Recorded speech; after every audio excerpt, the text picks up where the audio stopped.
उन्होंने बदतमीजी करने लगा। ये बात सच है, उसकी बदतमीजी से मुझे बर्दाश्त नहीं हुआ। मैंने भी एक एक झापड़ उन दोनों को दिया है, ये बात सच है, मैं स्वीकार करता हूं। लेकिन किसानों के साथ अत्याचार करने वाले, जो डाका डालने वाले हैं, ये डकैत और चोर लोगों को बर्दाश्त नहीं किया जाएगा। कांग्रेस विधायक बृहस्पति सिंह का ये बयान बैंक कर्मी को थप्पड़ मारने के बाद आया, लेकिन कर्मचारियों के साथ माननीयों का ऐसा बर्ताव कोई नई बात नहीं है। एक दिन पहले ही कसडोल विधायक शकुंतला साहू की तहसीलदार से बहस हो गई थी, जिसके बाद 2 घंटे में ही तहसीलदार का ट्रांसफर हो गया। मैं ऊपर जगह गिरे हूं, बदतमीज तहसीलदार है। अपन पक्ष ले रख लेना, मैं काबर हूं। तो ऐसे में अब सवाल उठ रहे हैं कि माननीयों का कर्मचारियों और अधिकारियों के साथ ऐसा व्यवहार कहां तक उचित है। क्या कर्मचारियों की नाराजगी कांग्रेस को आने वाले चुनाव में भारी नहीं पड़ेगी? खैर जो भी हो, लेकिन मंत्री शिव डहरिया ने बृहस्पति सिंह का बचाव किया है। कहीं दिक्कत होती है, आम लोगों का जो काम होता है वो नहीं हो पाता है, आम लोगों के खिलाफ काम होता है, तो बहुत सारे जनप्रतिनिधियों में गुस्सा स्वाभाविक है। देखिए, ये कुछ अधिकारी जो है 15 साल में भारतीय जनता पार्टी के राज में निरंकुश हो गए थे। बहुत सारे लोग तो सुधर गए हैं, कुछ लोग नहीं सुधरे हैं, तो उनको ठीक तो करना पड़ेगा। चूंकि मामला कांग्रेस नेताओं और कर्मचारियों से जुड़ा है, ऐसे में अब इस पर सियासत भी तेज हो गई है। पूर्व सीएम रमन सिंह ने इन घटनाओं के जरिए कांग्रेस को घेरा है। उन्होंने आरोप लगाए हैं कि कांग्रेस कार्यकर्ता, विधायक और मंत्री आतंक फैला रहे हैं और कानून हाथ में ले रहे हैं।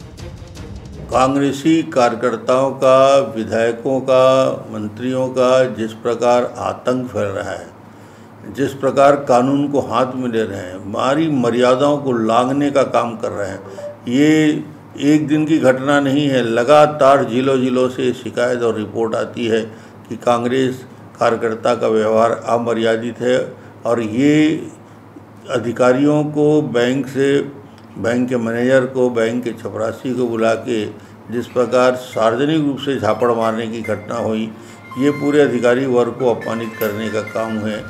कुल मिलाकर बीजेपी इस मसले को भुनाने की पूरी कोशिश कर रही है, तो वहीं कर्मचारियों में घटना के बाद से नाराजगी है। जाहिर है इस साल के अंत में विधानसभा चुनाव है। ऐसे में कर्मचारियों के साथ मारपीट की घटना आने वाले चुनाव में मुद्दा बन सकती है।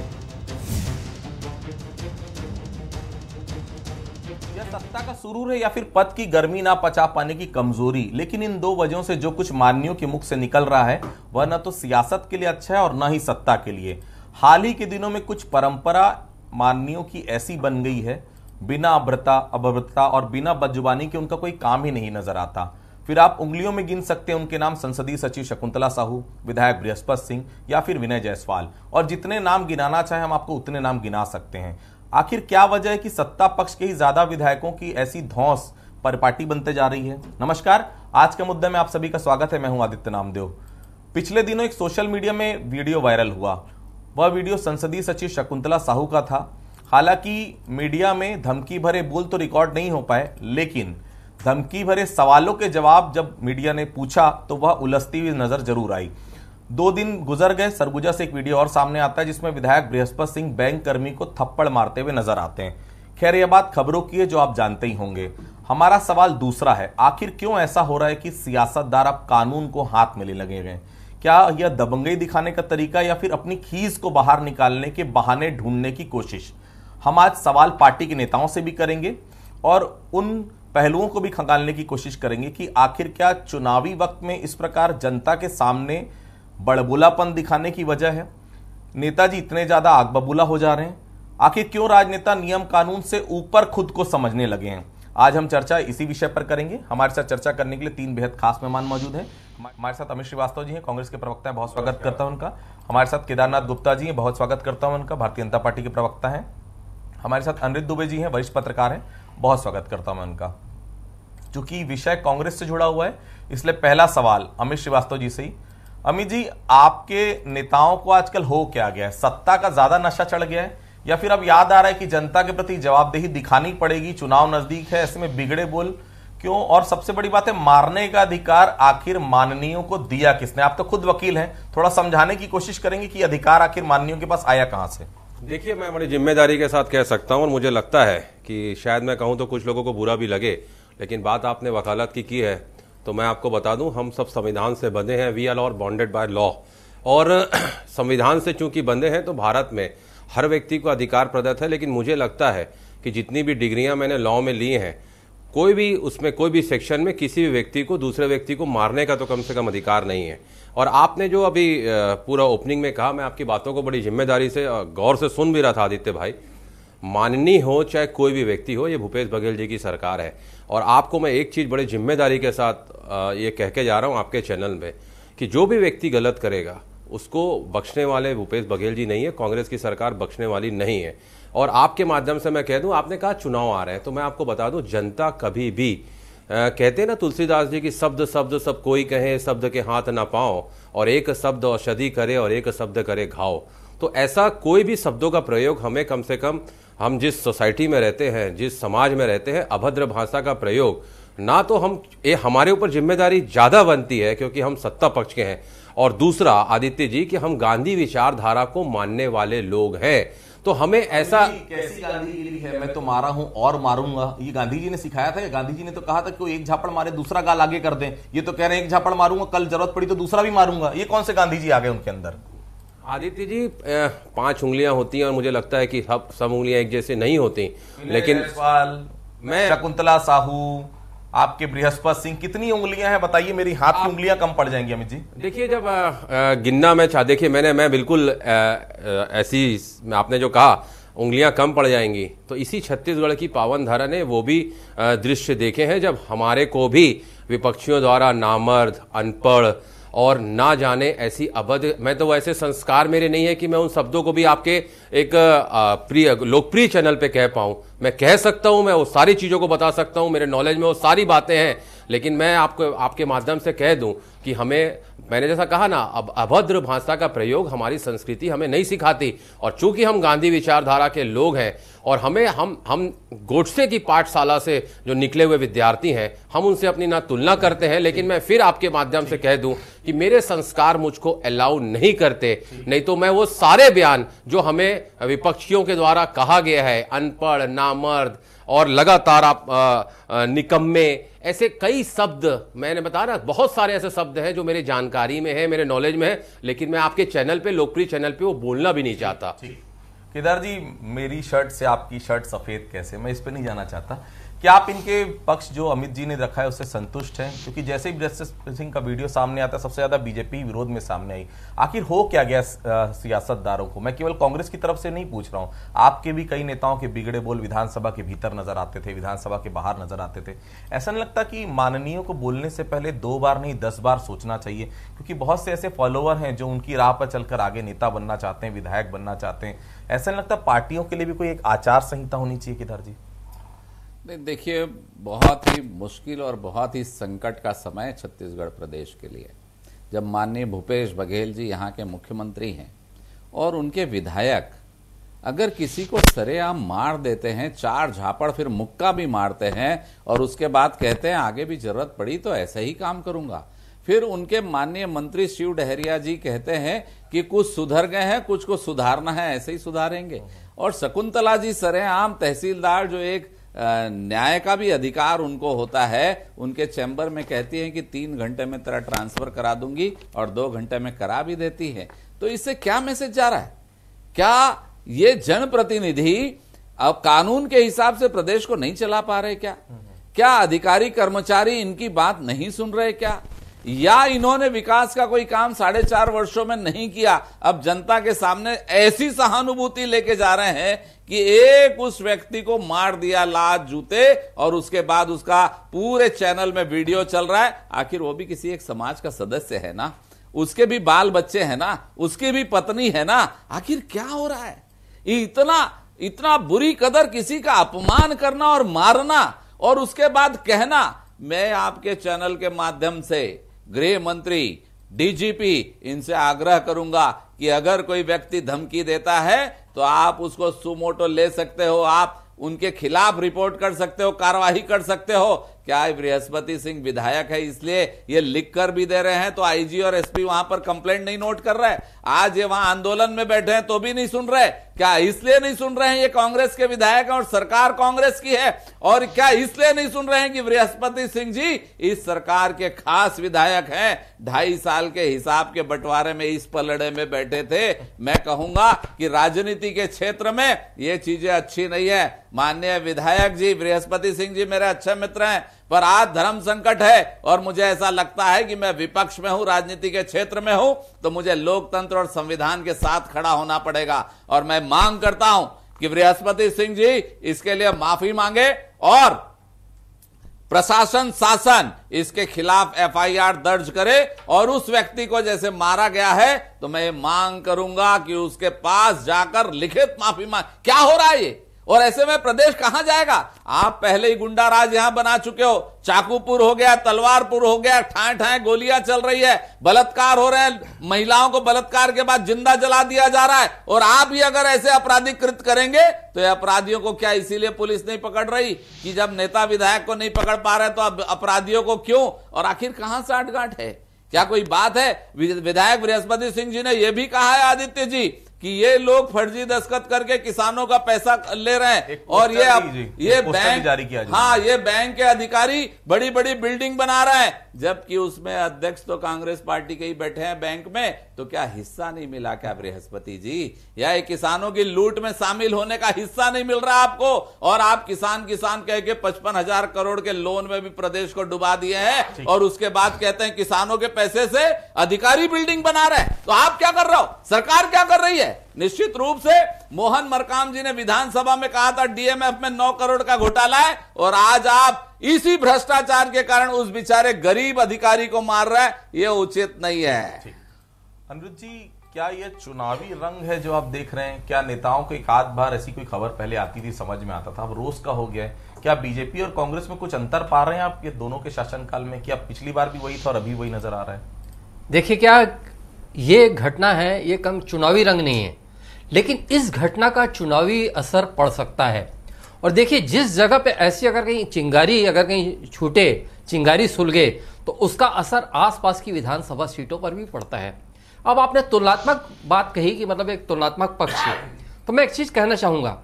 मैं दोनों पार्टी की बात करूं तो अगर कहीं भारतीय जनता पार्टी की बात करूं तो वहां डॉक्टर रमन सिंह जी, धर्मलाल कौशिक जी जैसे सौम्य शिष्ट नेता हैं जो एक आदर्श प्रस्तुत करते हैं। मैं कांग्रेस की बात करूं तो यहाँ पे मोहम्मद अकबर, रविंद्र चौबे जी, टी.एस. सिंहदेव जी जैसे नेता हैं जो एक आदर्श पेश करते हैं। लेकिन दोनों तरफ देखता हूं तो कहीं ना कहीं वो बात नजर आती है। मैंने राजेश बुणत जी का भी वीडियो देखा एक समय में, मतलब यहाँ पे कि जब राहुल गांधी जी आए थे और वहाँ महादेव घाट रोड पे जो मतलब उनके जो मुंह से जो फूल झड़ते हुए जो वीडियो है वो उसको कौन नजरअंदाज कर सकता है। मैंने उनके जो एक और नाम मैं भूल रहा हूँ, मंत्री भैयालाल राजवाड़े जी, उनका भी मैंने एक वीडियो देखा। बड़ा खतरनाक तरीके से जो है रात में चौक चौराहे पे वहाँ पे जो है मतलब वो अपनी बात कहते नजर आ रहे हैं। और इनके जो है इनकी पार्टी में, मैं कांग्रेस में भी आऊंगा, ओपी चौधरी जैसे नेता जिन्होंने अपनी चुनावी भाषण में कहा था कि मैं कहर बनकर बरसूंगा, उनका भी मैंने वीडियो देखा। अब मैं इधर कांग्रेस की बात में जहां तक के है तो मैं ये समझ नहीं पाता बृहस्पति सिंह जी की बात को कि उन्होंने आईएएस अफसर एलेक्स पाल मेनन के बारे में कहा था कि वो नक्सलियों के साथ पार्टी करते हैं। क्या आपके पास कोई आधार है जो आपने ऐसा कहा? आपने एक बार कहा था कि आपने कि अगर कहीं मेरी हत्या करवा के ही अगर कहीं टी.एस. सिंहदेव मुख्यमंत्री बन जाते हैं तो बन जाएं। क्या इस चीज का कोई आधार है आपके पास? बल्कि आपने तो मतलब है ना बिल्कुल प्रश्नवाचक चिन्ह लग गया था विधानसभा में जब वहां पे उन्होंने खेद नहीं प्रकट किया तो टी.एस. सिंहदेव जी सदन से उठकर वहां पे चले गए। अंततः जो वहां पे सख्ते में आ गई थी पूरी छत्तीसगढ़ की सरकार और वहां पे फिर खेद व्यक्त करना पड़ा। अब ये तीसरी इतनी बड़ी घटना हो गई। जहां तक कि मैं भूपेश बघेल जी की बात है तो बहुत मतलब एक कुशल, उनका प्रशासन का तरीका एक बहुत कुशल नजर आता है और बहुत मतलब दीर्घ राजनीतिक अनुभव है और अपनी तरफ से प्रयास भी करते रहे होंगे वो। लेकिन ये जो घटनाएं हैं, मैंने शुरू में भी कहा था आदित्य जी कि ऐसी जब घटनाएं आती है तो सिर्फ उसी सीट का नहीं, आसपास की सीटों पर भी इन सब चीजों का असर पड़ता है। अमित जी, पार्टी के बड़े नेता समझाते नहीं है क्या आपके विधायकों को? इससे नुकसान सीधा सीधा पार्टी को होता है। अंबिकापुर में बैंक कर्मचारियों ने हड़ताल कर दी, तहसीलदार संसदीय सचिव शकुंतला साहू के खिलाफ विरोध में नजर आ रहे हैं। नुकसान नहीं होता क्या पार्टी को इन सब चीजों से, जिस प्रकार की चीजें लगातार सामने आ रही है? देखिए, अभी बहुत ही सम्मानित मेरे बड़े भाई अनिरुद्ध भैया ने अभी जैसा बताया कि भूपेश भैया जो हैं वो निश्चित तौर पे बहुत ही संवेदनशील व्यक्ति हैं और जब लोग कहते हैं ना आदित्य जी छत्तीसगढ़ में भूपेश है तो भरोसा है, वैसे ही नहीं कहते। इन 4.5 सालों में लगातार हमने ऐसे काम किए हैं कि हम अब इस प्रदेश में जनता के आशीर्वाद से टेस्टेड और ट्रस्टेड दोनों हो गए।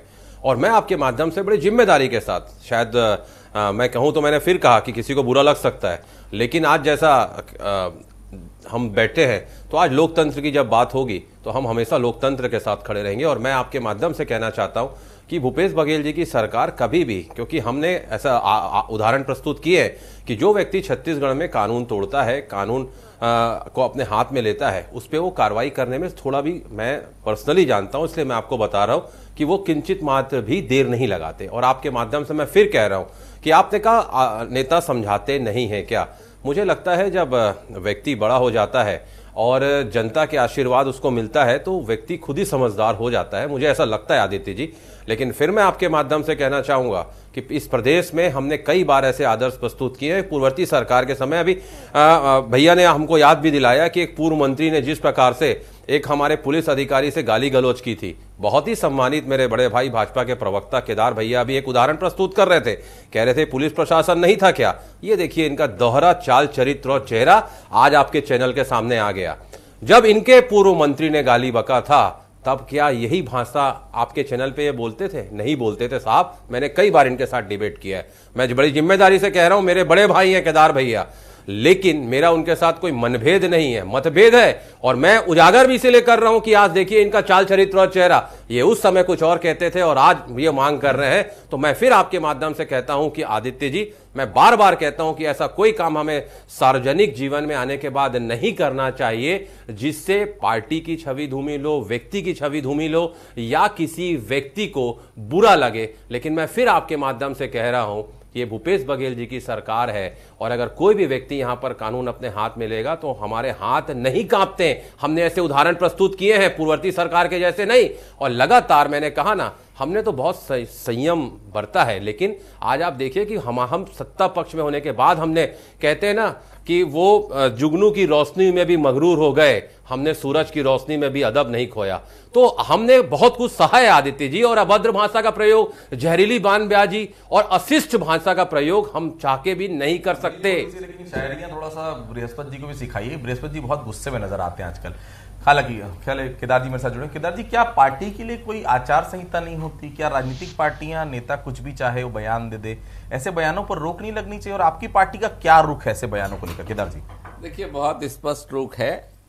अगर विधायक, मंत्री और कांग्रेस के कार्यकर्ता सरकार रहते ऐसी दादागिरी और गुंडागर्दी करेंगे तो मुझे ऐसा लगता है कि हम विपक्ष में बैठे हैं और उसके नाते हमें इसका पुरजोर विरोध करना चाहिए, और मैं आपके चैनल में कर रहा हूं। अगर आप आज देखें, आप अमित श्रीवास्तव जी को, ये राजनीति में हैं, वकालत करते हैं, वकील हैं, और अपने बृहस्पति जी को बचाने के लिए भारतीय जनता पार्टी के प्रवक्ता को कहते हैं दोहरा चरित्र है। तो उनका कौन सा चरित्र है? 3-3 चीजें, उनकी 3-3 घटनाएं बता दी गई और आपने एक बार भी नहीं कहा कि उनके ऊपर FIR होना चाहिए। उस गरीब मासूम अधिकारी का क्या दोष था जिसे आपके बृहस्पति सिंह विधायक ने थप्पड़ मार दिए और उससे जी नहीं भरा तो फिर मुक्का मार दिया। और वहीं पर पुलिस विभाग का ही तो सिक्योरिटी गार्ड होता है ना जो बृहस्पति सिंह के साथ था। क्या वो सिर्फ बृहस्पति की रक्षा के लिए? क्या सामने वाले को मार रहे हैं उसके लिए उन्हें रोक नहीं सकता था? क्या ये चाटुकारिता कर रहे पुलिस विभाग भी? मैं कह रहा हूं, सामने वीडियो में दिखाई दे रहे हैं और मेरे मित्र आज उनकी दुहाई दे रहे हैं और कहते हैं कि पूर्व मंत्री ने यह कहा। आपने चूड़ियां पहन रखी थी क्या मेरे दोस्त उस वक्त जब हमारे मंत्री ने कहा था? जब हमारे मंत्री ने अगर किसी को गाली दी थी तो क्या आपकी जुबान में टेप लगा था क्या? क्या आपकी उस समय कानून, कलम और संविधान का जो आप जानकारी रखते हैं उसको भूल गए थे क्या? आज बृहस्पति ने किया तो आपको याद आ रहा है और आप हमको दोहरा चरित्र बता रहे हैं। आप उस समय कहां गए थे और आज आप बैठकर दुहाई देते हैं? क्या यही आपका काम है? क्या यही आपकी कार्यशैली है कि आपका कोई व्यक्ति जब गलत करे तो पुरानी बातें याद करके उसको दोहरा के चुप करने का प्रयास करो? यह आपकी अकर्मण्यता है कि उस समय आपने कोई किसी प्रकार का एक्शन नहीं लिया, चाहे मंत्री हो चाहे विधायक हो। भारतीय जनता पार्टी संविधान और लोकतंत्र से खेलने वालों को हमेशा शीशों के पीछे देखना चाहती है, चाहे वो कोई भी हो। अनिरुद्ध जी, ऐसी बातों से, मारपीट से या संसदीय भाषा के प्रयोग से क्या प्रत्याशी को फायदा मिलता है? चुनाव में या फिर नुकसान होता है? और सबसे बड़ी बात है, पार्टी को आने वाले समय में क्या दिक्कतें होती हैं या पार्टी को फायदा मिलता है इस प्रकार के बयान जब सामने आते हैं? फायदा जो आप बोल रहे हैं तो फायदा तो कतई नहीं मिलता। और दूसरी बात आदित्य जी क्या है कि कभी भी अगर कहीं कोई ऐसी कोई घटना होती थी तो उत्तर प्रदेश और बिहार, ये 2 राज्यों का नाम लेके आलोचना किया करते थे। और अगर कहीं इसी तरीके के घटनाक्रम चलते रहे, सवाल किसी एक पार्टी विशेष का नहीं है, किसी भी पार्टी के नेता का है, तो फिर ये जो है आगे जो ये शब्द जुड़ने में भी देर नहीं लगेगी कि उत्तर प्रदेश, बिहार और छत्तीसगढ़। कम से कम छत्तीसगढ़ की ऐसी तो छवि थी ही नहीं। मेरे को याद आता है एक बार ये अरविंद नेताम जी उस समय सांसद थे और यहाँ पे जो है बलीराम कश्यप जी विधायक थे। एक बार अरविंद नेताम जी ने बलीराम कश्यप जी के लिए बोल दिया था कि लगता है बलीराम कश्यप जी पागल हो गए हैं। उसके बाद बलीराम कश्यप जी ने उसका जो प्रत्युत्तर दिया तो उन्होंने कहा कि अगर कहीं छत्तीसगढ़ में कांग्रेस की सरकार नहीं होती तो अरविंद नेताम जी टाडा के तहत अंदर होते। मतलब गंभीर आरोप लगते थे उस समय भी, लोग एक दूसरे के बारे में ऐसे शब्दों का इस्तेमाल, लेकिन भाषा का बड़ा संतुलन था यहाँ। मतलब गाली गुप्तार और हाथ लात जूते चलाना, मतलब ये तो छत्तीसगढ़ की पहचान नहीं रही। छत्तीसगढ़ को शांति का टापू जो है कांग्रेस के लोग भी बोलते हैं और भारतीय जनता पार्टी के लोग भी बोलते हैं। लेकिन अगर कहीं ये सब चीजों पे अगर कहीं बहुत गंभीरता से नहीं लिया गया, सोचा नहीं गया, तो ये फिर छत्तीसगढ़ शांति का टापू तो कतई नहीं बन पाएगा। और जो एक पहचान बनी हुई है नक्सलगढ़ के रूप में, जिसको हम लोग बदलना चाह रहे हैं, उसमें बहुत बड़ा ये कुठाराघात होगा अगर कहीं जनप्रतिनिधि कोई भी किसी भी पार्टी का हो उस रूप में कहीं सामने आए तो। अमित जी, बृहस्पति जी ने कुछ पोस्टर रिलीज किए, मैं चाहूंगा कि आप थोड़ा सा ध्यान दें।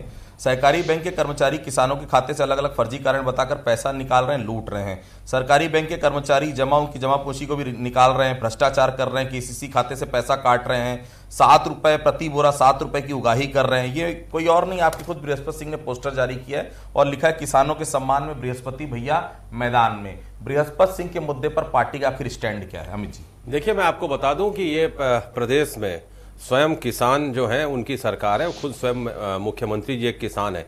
किसानों की असीम पीड़ा और वेदना को, तकलीफ को भली भांति समझते हैं। और मैंने फिर कहा कि यहां पर भूपेश बघेल जी के रहते हम सबका विश्वास है, जब लोग कहते हैं छत्तीसगढ़ के भूपेश है तो भरोसा है, किसी भी किसान भाइयों के साथ अन्याय नहीं होगा। यह मैं आपके माध्यम से कहना चाहता हूं। चूंकि मैंने वो पोस्टर अभी तक देखे नहीं है, शाम से हम लगातार 4-5 डिबेट में थे, तो मैं उस पर नहीं कुछ कह पाऊंगा, लेकिन आपके शायद स्क्रीन पे वो पोस्टर आ रहा है, तो मैं आपको एक ही चीज आपके चैनल में बड़ी जिम्मेदारी से कह सकता हूं, ये भूपेश बघेल जी की सरकार है। जो भी व्यक्ति गलत किया होगा, चाहे वो व्यक्ति कोई भी हो, मैं बड़ी जिम्मेदारी से रिपीट कर रहा हूं, वो व्यक्ति कोई भी हो, बख्शा नहीं जाएगा। अगर गलत किया होगा तो बिहाइंड द बार होगा।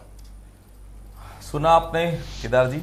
भाई मैं तो बहुत सारी चीजें सुन रहा हूं और हमेशा ये सुनता हूं कि मैं किसान के बेटा हूं, मुख्यमंत्री हूं, मैं किसान के बेटा बृहस्पति सिंह विधायक हो तो बहुत किसान हो रे भाई, मैं कोई दूसर थोड़ी हूं। मतलब कोनो लजाक मार दो झापड़ मार दो, मुक्का मार दो, तेकर बाद बोला तो कि 7 रुपया वसूली करा दे बैंक के कर्मचारी हो किसान से, तब मैं किसान नहीं हूं का 4 साल से आप क्या कर रहे हैं? 4 साल से अवैध वसूली हो रही है। 4 साल से अगर किसानों के नाम से पैसा अधिकारी वसूल कर रहे हैं तो आपकी सरकार क्या कर रही है? मुख्यमंत्री कहते हैं मैं किसान के बेटा हूं, बृहस्पति जी खुद कह रहे हैं किसान के बेटा हूं, तो 4 साल बाद याद आ रहा है क्या, जब चुनाव सर पे है, लूट मार पूरी हो गई, हिस्सा बंटवारा हो गया, अब वोट लेने जाना है तो वही अधिकारी कर्मचारी को मारो? क्या क्या ऐसी राजनीति कर रहे हैं? बीजेपी के लोग जब किसान से सपोर्ट में बात करते हैं, जब इनका केंद्रीय मंत्री का बेटा किसानों पे गाड़ी चला देता है तो उसको मंत्री पद से नहीं हटाते। क्या क्या किसानों पे इन्होंने नहीं कहा था?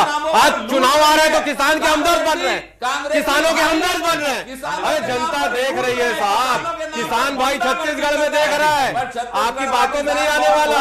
अमित जी, छत्तीसगढ़ का किसान बहुत बोला आदित्य जी, केदार जी, कांग्रेस के नेताओं का जो इस तरह से व्यवहार सामने आया, क्या चुनावी तैयारी नजर आ रही कांग्रेस की? आप लोगों ने जो आक्रामकता खो दी है वो कांग्रेस के नेताओं ने तो नहीं अपना ली है?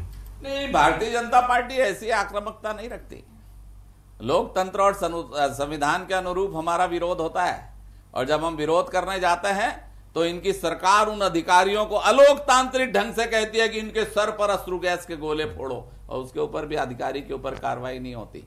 कर लो, कितना जुल्म करना है। मुझे कोई कविता आज याद नहीं आ रही है, नहीं तो जरूर सुनाता। सिर्फ इतना कर लूं, कहूंगा कि ये तानाशाह सरकार है और अपना विरोध सुनना नहीं चाहती, और इसके विधायक भी विरोध सुनना नहीं चाहते और झापड़ और मुक्के मारते हैं, और ये लोग अश्रु गैस के गोले हमारे सर। मैं धन्यवाद देना चाहता हूं अपने बड़े भाई को कि उन्होंने केंद्र सरकार को याद किया। तानाशाह सरकार बोला, धन्यवाद देना चाहता हूं मैं कि उन्होंने आज सही कहा। केंद्र में बैठी हुई ताना सरकार आज बुनियादी चीज ये है कि देश में लोकतंत्र होना चाहता है। जी केदार जी फाइनल कमेंट लेते हैं।